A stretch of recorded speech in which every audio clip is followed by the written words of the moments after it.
Have you ever stopped to actually think about what's happening inside your phone battery right this very second? How exactly does a completely invisible chemical reaction power the screen you're looking at, the audio you're hearing, and quite frankly, our entire modern world? Well, you are definitely in the right place because today we are unpacking the absolute magic of electrochemistry. Welcome to this explainer. I am so thrilled you're here. Today, we're not just going to stare at formulas on a page. We are going to visually break down the hidden science that dictates everything, from how your car starts to why massive steel bridges eventually rust and crumble. We're going to make this complex topic incredibly accessible, pulling all our insights directly from the source material. So here is our roadmap for today. We'll start with chemistry meets electricity, move into measuring cell potential, explore conductance and electrolytes, unpack the power of electrolysis, and finally, ground the whole shebang in the real world with batteries and rust. Okay, let's dive right in. Section 1. Chemistry meets electricity, uncovering the foundation. Every single electrochemical cell works because of a foundational engine known as a redox reaction. And to truly grasp this, you just need to know where the electrons are going. We have a fantastic, easy trick to anchor your understanding here. Oil rig. Oxidation is loss of electrons, and reduction is gain of electrons. If you can just remember that simple phrase, you've completely unlocked the fundamental rule of how energy transfers between elements.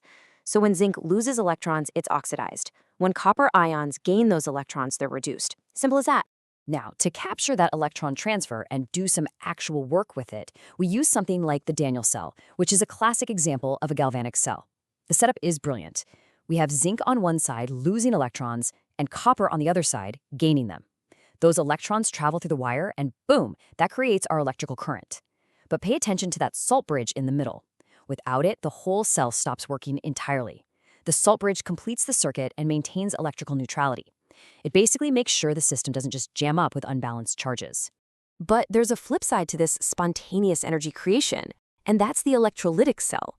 Our sources clearly contrast galvanic cells with electrolytic cells. In a galvanic cell, like a standard battery, the chemical reaction is spontaneous. It happens naturally and gives us electricity. But in an electrolytic cell, the reaction is non-spontaneous. We actually have to hook up an external battery to force the chemical reaction to happen. And notice how the charges on the anode and cathode actually reverse between the two? In a galvanic cell, the anode is negative, but in an electrolytic cell, that external battery literally forces the anode to become positive. Moving right along, Section 2, measuring cell potential, the energy of electrons. So we know electrons flow, but with how much force? We call this cell potential. But here's the catch. You actually cannot measure a single electrode's potential in isolation.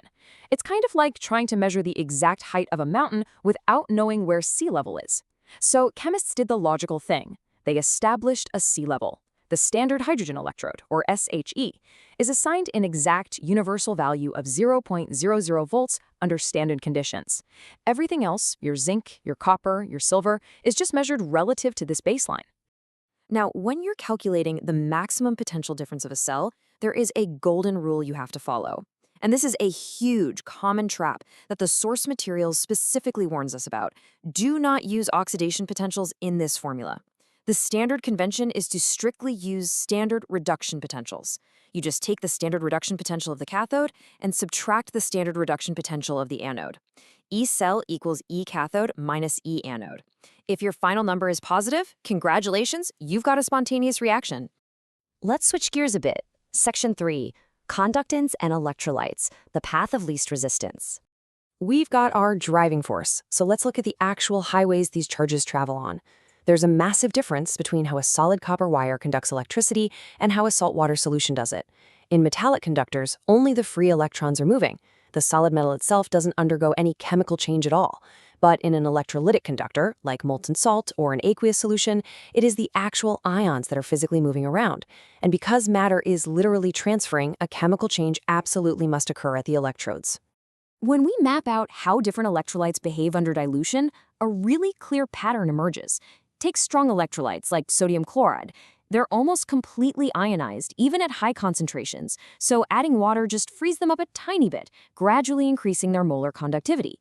But then look at weak electrolytes like acetic acid. They need massive dilution to finally dissociate into ions and conduct electricity effectively. Kohlrausch's law is what helps us calculate that limiting molar conductivity by basically treating each ion's contribution independently when it's infinitely diluted. All right, next up, section 4, the power of electrolysis, reversing the flow. So let's flip the script entirely. What happens when we use electricity to force a chemical reaction that really doesn't want to happen on its own? First, we need to know where everything goes when we turn the juice on. Keep this simple rule in mind to always remember migration during electrolysis. Cations, which are the positive ions, move to the negative cathode. Anions, the negative ions, move to the positive anode. It perfectly aligns the prefixes. And at the cathode, reduction happens as those ions gain those forced electrons. Now, here is perhaps the most fascinating exam trap our sources reveal. If you run electricity through completely melted, molten sodium chloride, you get pure sodium metal at the cathode and chlorine gas at the anode. Super straightforward. But, and this is a big but, if you run electricity through aqueous sodium chloride, meaning salt dissolved in water, you get a completely different result. Because water is present, it creates competition. Water is preferentially reduced over the sodium ions, meaning you actually get hydrogen gas at the cathode instead of sodium metal, and you're left with sodium hydroxide in the solution. This little quirk is literally the entire basis of the commercial chloralkali process. So how much product do we actually get from this forced reaction? That brings us to Faraday's laws. Without getting bogged down in the heavy math, Faraday's laws are highly intuitive. Faraday basically proved that the amount of chemical substance you produce is directly proportional to the quantity of electricity you pump through the solution. The higher the current, and the longer you leave the power on, the more product you get.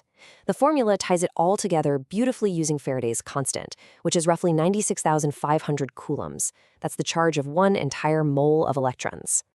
And that leads us to our final stop, Section 5, Batteries and Rust, Electrochemistry in the Real World. Let's zoom all the way out. How do these invisible electron transfers build our modern world and simultaneously destroy our infrastructure? It's kind of a fascinating duality, right? On one hand, we have helpful, highly engineered commercial batteries powering literally everything we use. On the other hand, we have corrosion, a destructive, entirely natural electrochemical process taking place on a rusty nail. And the wild part? Both are governed by the exact same rules of oxidation and reduction. When we look at commercial batteries, we generally divide them into two categories. Primary cells, like the dry cells in your TV remote, cannot be recharged. The chemical reaction is practically irreversible, so once the reactants are used up, that's it. The battery is dead. Toss it. But secondary cells, like the lead storage battery in your car, are rechargeable. When you apply an external current to them, the internal chemical reaction reverses completely, regenerating those original reactants so they can produce electricity all over again. Then there's the dark side of spontaneous reactions, rust.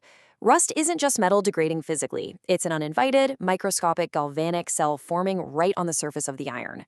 It's wild. A spot on the iron acts as the anode, losing electrons and oxidizing. Oxygen from the air acts as the cathode, gaining those electrons. Add a little moisture and dissolved salts to act as the electrolyte, and you have a perfect, naturally occurring battery that results in the flaky, reddish-brown iron oxide we call rust. Fortunately, understanding this science means we can outsmart nature. We can stop corrosion by simply isolating the metal with paint or oil.